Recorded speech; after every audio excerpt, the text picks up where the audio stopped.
Buat lo yang pernah berlangganan cable TV kayak Fox Family, HBO Family, atau apapun, kalian pasti pernah nonton satu film yang kalian tonton di tengah-tengah dan kalian sama masih ngerti gitu isi filmnya apa. Menurut gue Tinggal Meninggal itu film yang cocok untuk di channel kayak gitu, untuk ditaruh di channel kayak gitu.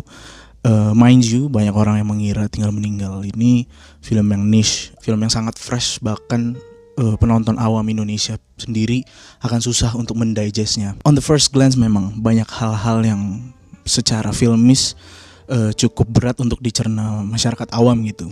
Cuman on the other hand, film ini sangat general in terms of the little things. Bahkan hal tergoblok yang bisa gue katakan adalah ini film banget gitu loh. Dia bercerita aja gitu. Kalian pasti pernah sering banget denger kayak show don't tell.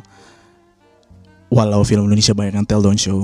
Mungkin ada pengaruhnya juga karena second screen nature kita yang baru-baru ini jadi banyak bahasan orang-orang ketika Netflix membuat film-film yang memang dikhususkan untuk kita sambil masak, untuk kita sambil ngapain, ngerjain yang lain gitu. Cuman film ini gak gitu.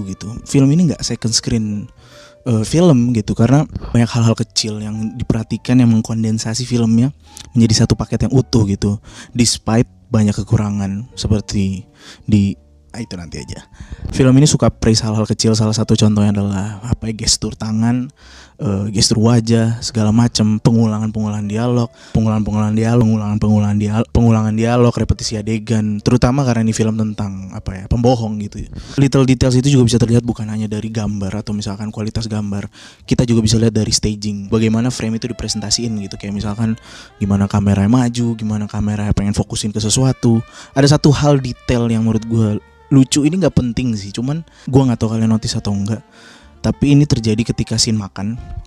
Setelah akhirnya si Gema dapat perhatian karena kakek neneknya meninggal.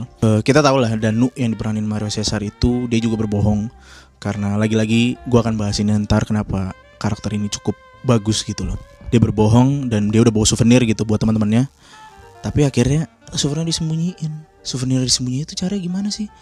Caranya cuma nge-slide doang gitu, nge-slide tas souvenirnya ke dalam bawah meja makan gitu.